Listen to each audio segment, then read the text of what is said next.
말씀 앞에서 경외함으로 주께 홀로 섭니다.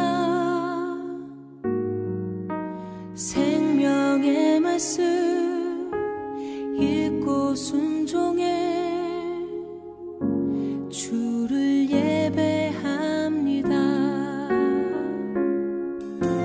기록된 말씀 힘이 있어서 진리로 우리 거룩해 하며 거룩한 말씀 세세 영원히 복음이 되어 말씀하시네. 하나님 말씀에 두려워 떠는 자 그 말씀에 생명을 거는 자 한 사람 찾으시는 주님의 약속을 믿어. 하나님 말씀에 운명을 거는 자 순종하며 주 따라가는 자 영원한 하나님 나라 이뤄갈 주의 교회여 일어나라.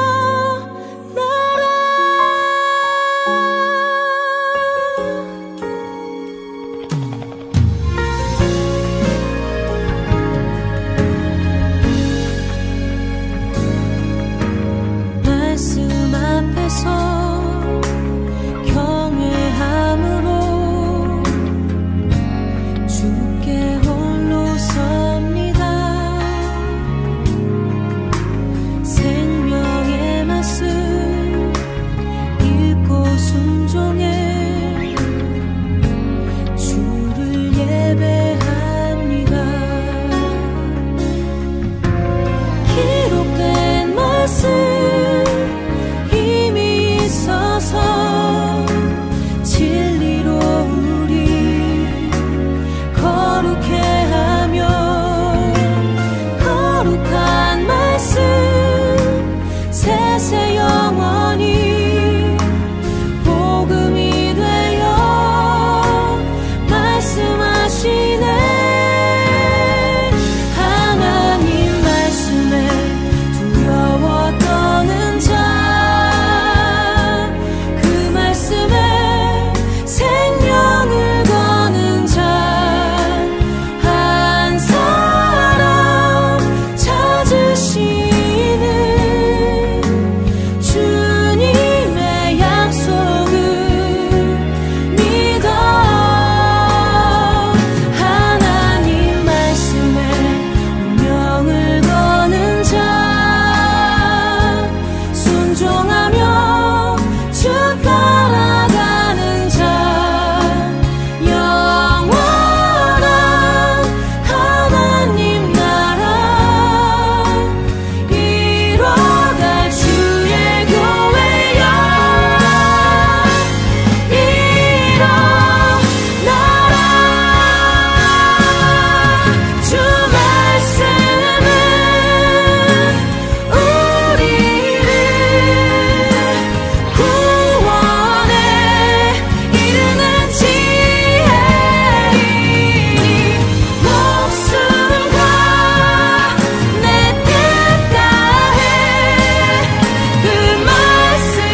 에브라임 산지에 미가라 이름하는 사람이 있더니 그의 어머니에게 이르되 어머니께서 은 1,100을 잃어버리셨으므로 저주하시고 내 귀에도 말씀하셨더니 보소서 그 은이 내게 있나이다.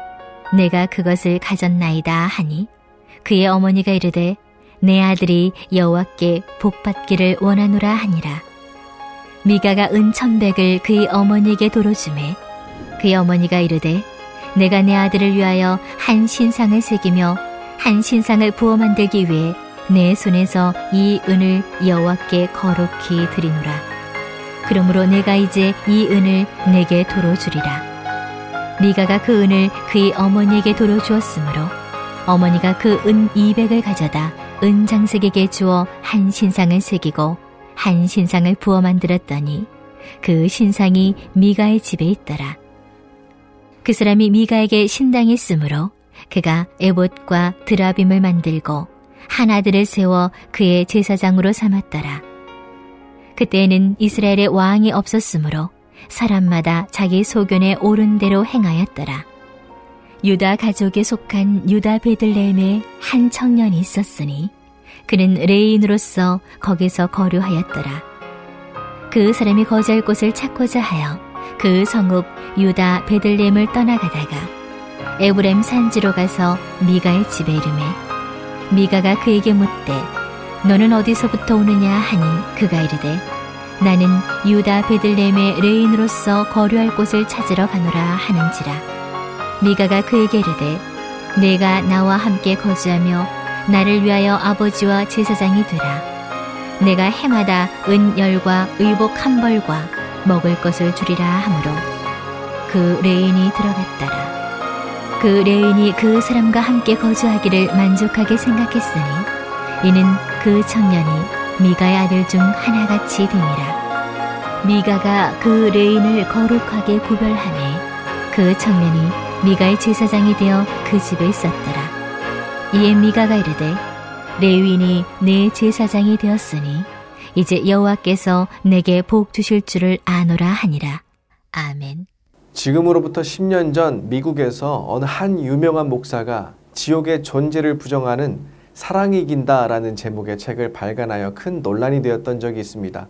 그 목사의 이름은 로브 벨 목사로 그는 자신의 책을 홍보하는 동영상에서 이 소수의 선택된 사람들만 천국에 가고 수십억 명은 영원히 타는 지옥불에 떨어진다고요? 라는 질문을 던지고는 그렇지 않다라고 답합니다. 그러면서 말하기를 하나님은 사랑의 하나님이신데 그 사랑의 하나님이 지옥이라는 그 영원한 형벌을 사람에게 허락하실 리 없다고 말을 합니다. 인간은 지옥이라는 어두운 곳에 절대 어울리지 않는 하나님의 사랑을 받는 소중한 존재인데 그런 소중한 존재가 어떻게 지옥에 가느냐는 겁니다. 당시 그가 담임하고 있는 마스일 바이블 교회는 성도가 1만 명이 넘는 초대형 교회로 계속해서 성도의 수가 늘어나고 있는 그런 교회였습니다. 그런 교회의 목사가 지옥은 없다 이렇게 이야기한 겁니다. 이와 비슷한 시기에 또 하나의 사건이 있었는데요. 미국 플러신학교 총장이었던 리처드 마우 총장은 당시 자신의 블로그에 글을 남기기를 힌두교인도 불교도도 예수를 구주로 영접하지 않고 천국에 가는 경우가 있다고 해서 교계에 큰 충격을 안겨주었습니다. 어떻게 목사가 이런 책을 쓸 수 있으며 어떻게 신학교의 총장이 이런 말을 할 수 있을까 싶으실 텐데요. 저들의 이 같은 말과 행동은 보편적 구원론에 따른 말과 행동입니다. 무엇에 따른 것이라고요? 보편적 구원론입니다. 신학적 용어여서 다소 어렵게 들리실 수 있는데요. 쉽게 이야기하면 보편적 구원론은 모든 인류는 결국에는 모두 구원에 이르게 된다는 학설입니다. 선한 자이든 악한 자이든 모두 구원을 받는다는 거죠. 무슨 근거로 이런 주장을 하는 거냐면 앞서 소개한 로브 벨 목사나 리처드 마우 총장과도 같은 이 보편적 구원론자들은 하나님의 속성인 사랑을 강조합니다. 하나님은 사랑의 하나님이신데 어찌 인간을 고통 가운데 내버려 두시겠냐는 거예요. 그러면 여러분은 어떻게 생각하십니까? 저의 생각을 물으신다면 저는 이런 보편적 구원론자의 주장에 동의할 수 없습니다. 여러분 역시 저와 같은 입장일 거라고 생각하는데요. 그렇지요? 여러분, 제가 이렇게 말씀드리는 이유는 보편적 구원론자들의 이 주장에는 결정적인 오류가 있기 때문에 그렇습니다. 그들은 하나님의 사랑을 지나치게 강조하다 보니 하나님의 정의와 공의를 도외시한 채 하나님은 모든 사람에게 자비를 베푸실 것이라 이렇게 믿는다는 겁니다. 여러분, 정의가 무엇입니까? 공의는 무엇인가요? 옳은 것과 그른 것을, 선한 것과 악한 것을 분별하는 것입니다. 그러면서 그른 것을, 악한 것을 멀리하는 거죠. 그런데 보편적 구원론자들은 이러한 하나님의 속성에 대해서는 함구합니다. 생략해버려요. 그저 사랑이 많으시니 모든 것을 용납하실 것이다 라고 주장합니다. 그렇다는 것은 하나님은 죄와 죄가 아닌 것을 분별하지 않으신다는 건데, 하나님은 정말 그런 분이십니까? 정말 그런 하나님이시라면 인생을 어떻게 살아도 결국 천국에 간다는 건데 맞는 말입니까? 심지어 하나님과 재물을 동시에 섬겨 살아도 용납하신다는 건데 이게 맞습니까? 사랑의 하나님만 강조되면 이런 오류가 있습니다. 그래서 하나님은 사랑이시면서 동시에 정의와 공의를 행하시는 분이시라는 것을 우리는 기억해야 하는 겁니다.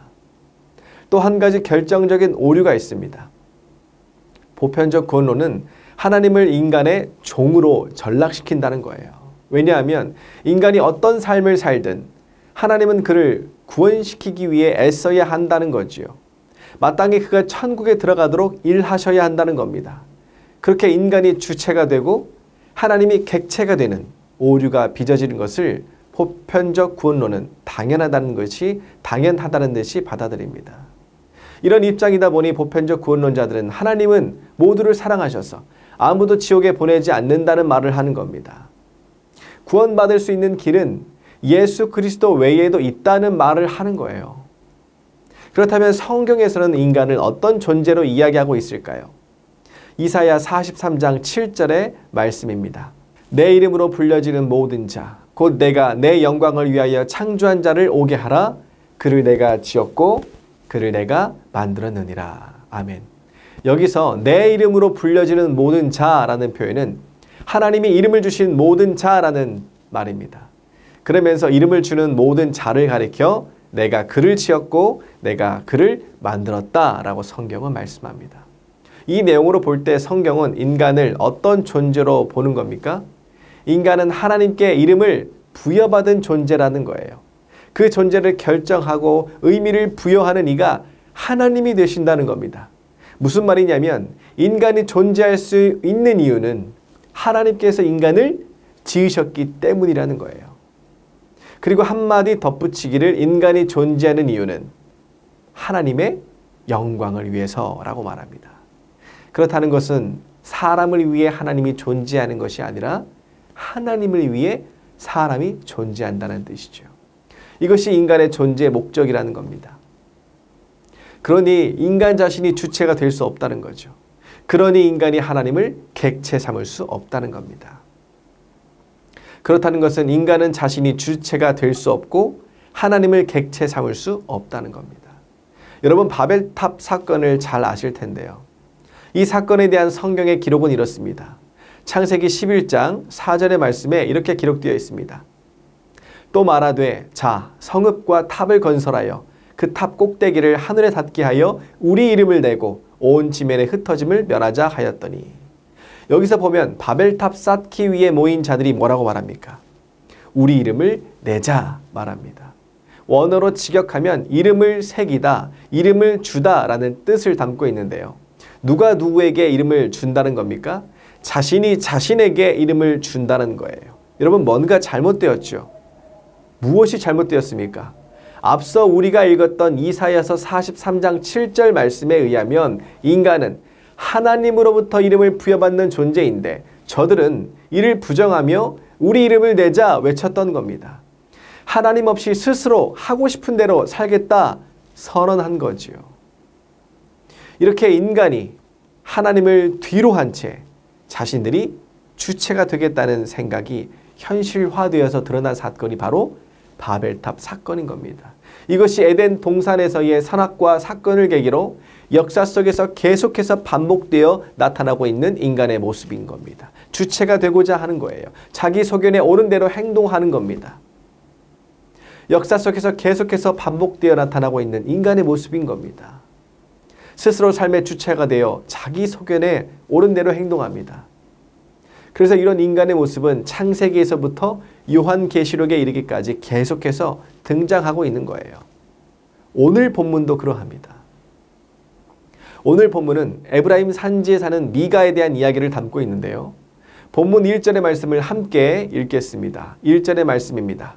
에브라임 산지에 미가라 이름하는 사람이 있더니, 미가는 원어로는 미가 예후라고 하여서 누가 여호와와 같은가, 그런 이가 없다라는 뜻을 담고 있습니다. 이런 이름은 당시 그의 이름을 지은 사람의 신앙을 반영하는 것으로 미가의 이름을 지은 부모가 여호와를 섬기는 자들이었다는 사실을 우리로 알게 합니다. 한 가지 흥미로운 사실은 원어로 보면 본문 1절과 4절에서만 미가 예후라고 기록하고 이 두 구절을 제외한 나머지 모든 구절에서는 하나님을 뜻하는 예후를 생략한 미가로만 기록하고 있다는 겁니다. 어떤 학자는 이것을 상당히 의도적이라 주장하는데요.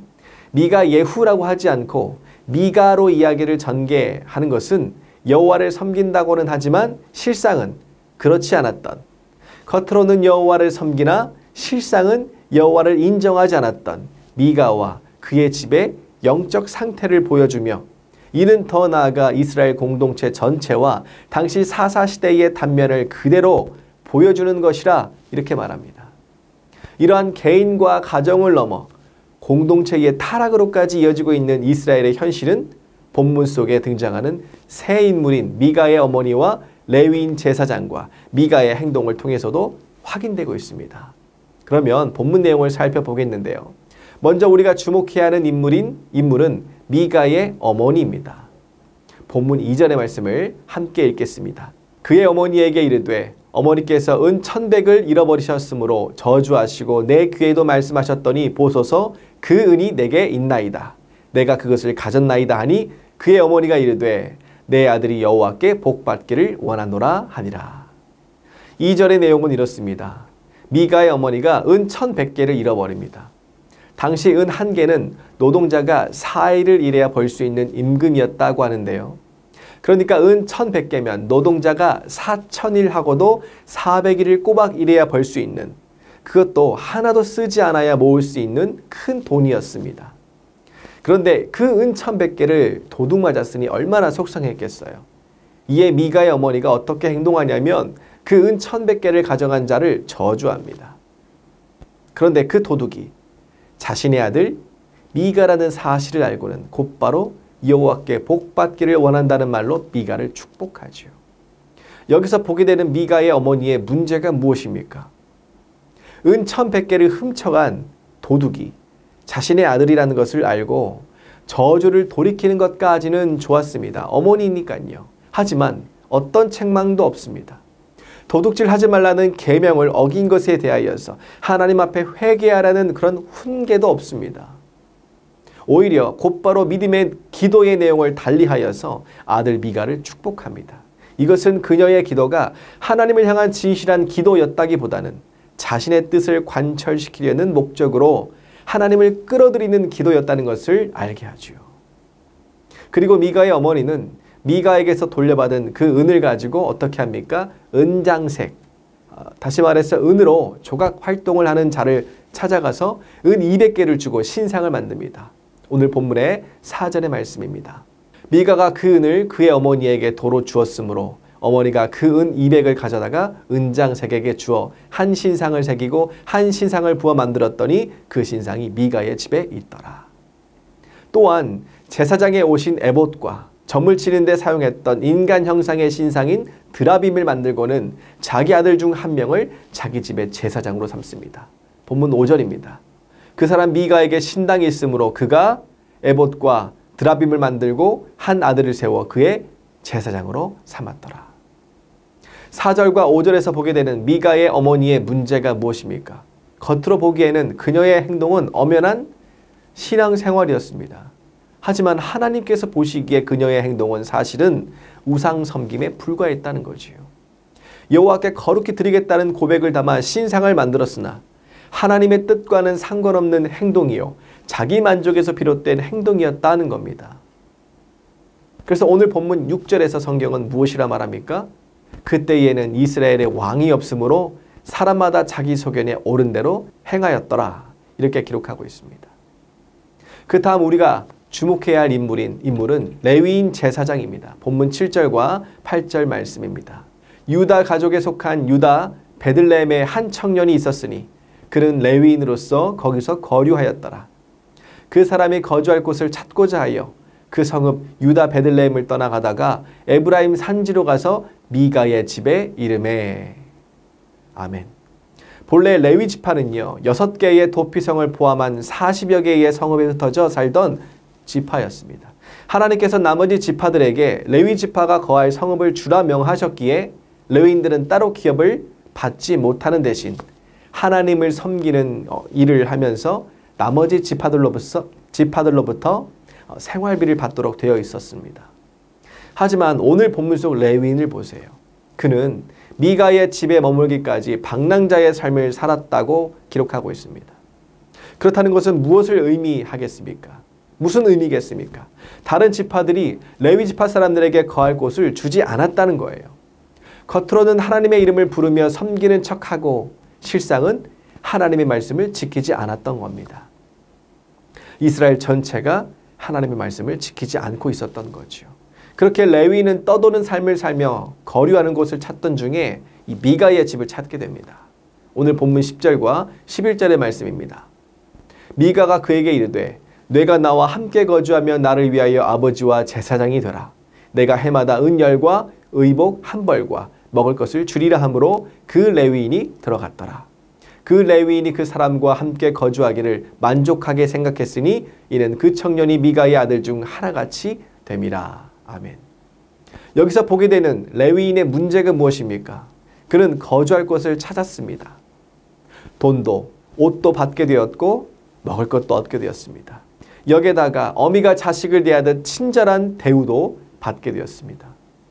그러면서 레위인이 무슨 생각을 했다라고 성경은 기록합니까? 미가의 집에 머물기를 만족했다, 이렇게 기록해요. 여러분, 레위인의 직무가 무엇입니까? 레위인은 제사장의 직무를 수행해야 하는 자입니다. 하나님을 섬기는 삶을 살아야 한다는 거죠.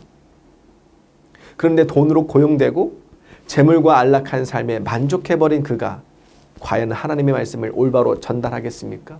올바르고 순수한 마음으로 하나님을 섬기겠습니까? 그럴 수가 없다는 거지요. 이것이 레위인 제사장에게서 보게 되는 문제인 겁니다.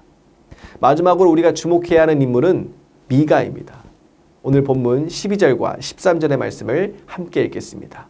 미가가 그 레위인을 거룩하게 구별하며 그 청년이 미가의 제사장이 되어 그의 집에 있었더라. 이에 미가가 이르되 레위인이 내 제사장이 되었으니 이제 여호와께서 내게 복 주실 줄을 아노라 하니라. 12절에 미가가 그 레위인을 거룩하게 구별했다라고 말합니다. 여러분, 뭔가 거꾸로 된 것 같지 않습니까? 그 레위인이, 하나님의 제사장이 미가와 그의 집을 거룩하게 하는 건데 이게 순서가 뒤바뀌어 있어요. 이것은 미가와 그 레위인이 돈으로 얽힌 관계이기 때문에 그렇습니다. 미가 자신이 돈을 주고 그를 제사장으로 고용했기에, 자신이 원하는 대로 그를 부릴 수 있기에 그를 대함에 있어 부담이 없는 겁니다. 그러다 보니 제사장으로서의 위치가 제대로 설 수 있겠어요? 그렇지 않죠. 제대로 설 수가 없습니다. 그러다 보니 역할의 주객이 전도되는 상황이 벌어지게 된 겁니다. 그러면서 13절에 뭐라 말합니까? 그 레위인이 내 제사장이 되었으니 그 레위인을 통해 자신과 자신의 집에 하나님의 복이 임할 것이라고 말합니다. 여기서 말하는 하나님의 복은요, 하나님께서 주시는 복이 아니에요. 자신이 원하는 복, 즉 하나님께서 주셔야 하는 복인 겁니다. 그런 복이 이제 나타나리라. 내 제사장을 통해 그런 복이 이제 나와 내 집에 가득하리라 말하고 있는 겁니다. 여기까지 해서 우리는 오늘 본문 속 미가의 어머니와 레위인 제사장 그리고 미가 세 명의 사람을 살펴보았는데요. 미가의 어머니는 하나님의 뜻과는 상관없는 자기 만족에서 비롯된 행동, 신앙생활이라 하지만 실상은 우상을 섬기는 행동을 일삼았습니다. 레위인 제사장은 돈과 재물과 안락한 삶에 만족한 나머지 제사장으로서의 온전한 역할을 다하지 못했죠. 그리고 미가는 그런 레위인을 고용했다는 사실만으로 자신이 원하는 복을 하나님으로부터 얻어낼 수 있을 것이라는 그러한 기대감을 품었습니다. 여러분, 이들에게서 보게 되는 공통점이 무엇입니까? 이들 모두 하나님이 어떤 분이신지 정확히 알지 못했다는 거예요. 하나님께서 무엇을 기뻐하시고 무엇을 싫어하시는지를 몰랐다는 겁니다. 그저 자신들이 생각하는 방식대로 신상을 만들고 제사장을 세우고 복을 구하는, 말 그대로 제각기 옳은 소견대로 행동하고 있다는 겁니다. 그렇다는 것은 저들에게 무엇이 없다는 겁니까? 저들의 행동을 바로잡아줄 뭐가 없다는 겁니까? 법도가 없습니다. 기준이 없습니다. 즉 말씀이 없습니다. 말씀이 없으면요, 그 신앙은 어느 순간 자기 신념이 됩니다. 자기 확신으로 멈춰서 버립니다. 자기 이념, 자기 오만, 자기 편견, 자기 오기로 그치고 마는 거죠. 그러니까 앞서 소개한 보편적 구원론자들이 나타나는 겁니다. 그러니까 지옥이 없다라고 말하는 거예요. 그러니까 모두가 구원받을 수 있다라고 말하는 겁니다. 그러니까 모두가 예수가 없어도 구원받을 수 있다는 이런 황당무계한 주장이 나오는 겁니다. 우리가 살펴보고 있는 사사기를 보세요. 이 사사시대는 어떤 시대입니까? 말씀이 사라진 시대라고 하잖아요. 그래서 이 시대를 특징 짓는 대표적인 구절이 무엇입니까? 사사기에서 반복되어 나타나는 구절이 무엇입니까? 사람이 각기 자기 옳은 소견대로 옳은 대로 행하였더라. 이것이 사사시대의 모습, 이 시대를 살아간 사람들의 모습이 되는 겁니다. 여러분, 신앙은요, 말씀을 붙들어야 성장하는 법입니다. 교회 직분을 받았다고 신앙이 자라는 게 아니에요. 목사가 되었다고 신앙이 저절로 커지는 게 아닌 겁니다. 늘 말씀에 붙잡히고, 그래서 내 삶이, 내 신앙이 말씀 위에 제대로 서 있는지를 늘 확인하며 살아야 우리의 신앙이 성숙하고 성장할 수 있는 겁니다. 말씀을 읽어야 그 말씀 속에 살아계신 하나님이 우리를 만나주시는 거예요. 우리가 드리는 이 예배도 마찬가지입니다. 예배를 집례할 목회자가 있다고 해서, 예배에 참여할 성도가 있다고 해서, 예배 장소인 교회가 있다고 해서, 예배 순서인 예식이 갖춰 있다고 해서 여러분, 그곳에 하나님이 임재하시는 것이 아닌 겁니다. 목회자가 말씀을 의지할 때, 성도가 그 선포되는 말씀을 붙잡을 때, 교회가 말씀을 따라갈 때, 예식이 말씀 중심으로 이루어질 때, 펼쳐질 때, 진행될 때 하나님께서는 그곳에 임재하시는 겁니다. 오늘 메시지를 정리합니다. 사람은 늘 자신이 주체가 되려 하고 하나님을 객체 삼으려 합니다.